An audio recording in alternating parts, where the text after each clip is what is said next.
Welcome back. That's the song Richmond, North of Richmond by singer Oliver Anthony. It's now reached the #1 spot on the Billboard Hot 100 chart.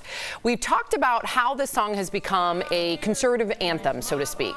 Now in an interview with the Free Press, the singer is speaking out about the song's message and his own distrust of government on both sides of the aisle. Watch.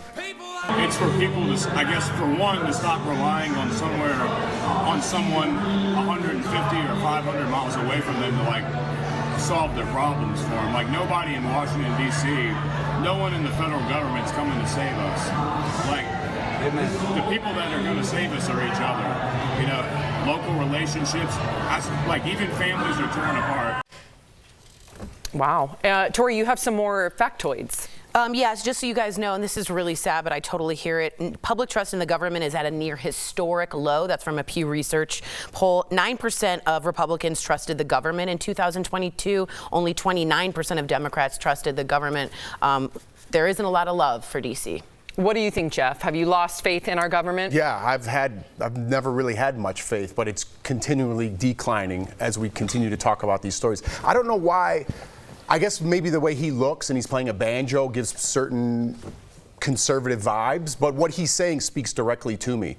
He doesn't have the side, but I guess to the public he does. What he's saying is he's losing his faith in government. I totally agree with what he's saying, but for some reason, if you agree with that, you're a far-right crazy person. And it's like, what faith do you have in the government? What are they doing for you? All this money that's filling their pockets, they're not doing anything for the people. 75% of all of our commercials out there are pharmaceutical ads. When the whole rest of the world except New Zealand bans that, there's something wrong with that.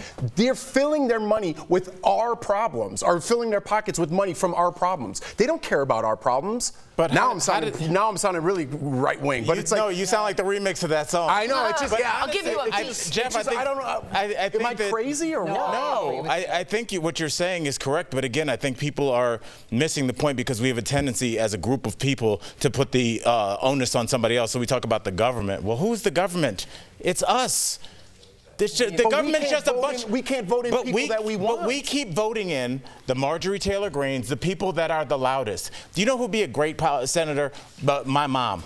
Erica. Do you think Erica would ever have a power? Yeah, you would. But you would never run. Jeff, you would never run. Tori, you would never run. Because when it came down to ready to beat your opponent, they'll go, hey, Jeff, your opponent has a son that's got a drug problem. We need to hit him. We're down 2 points in the polls. And you won't do it, Jeff, and you'll lose. And you'll lose to somebody that will. And that's why our system promotes sociopaths that have no feelings towards anybody, that will go on vacation from the money from drug companies after they flooded a community with opioids, after they've taken the jobs out. Yes. So what I'm saying to that gentleman, Oliver Anthony, that's singing, is you're looking up at the government when you should be looking around and saying, this is us versus them. Let's get some people that we trust to get in there. But they never. I couldn't agree more. We don't elect those people. We elect the loudest people that call their opponent fat and call their say that he's in the deep state and this person.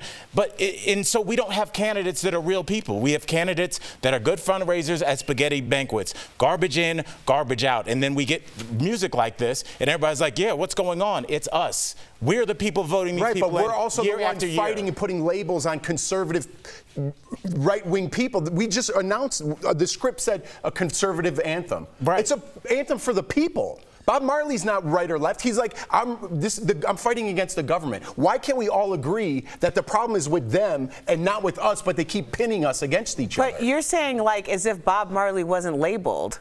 He definitely was. He definitely was. Everybody, if you have an opinion and you have an amplification of voice, you are going to get labeled. You cannot run from a labeling.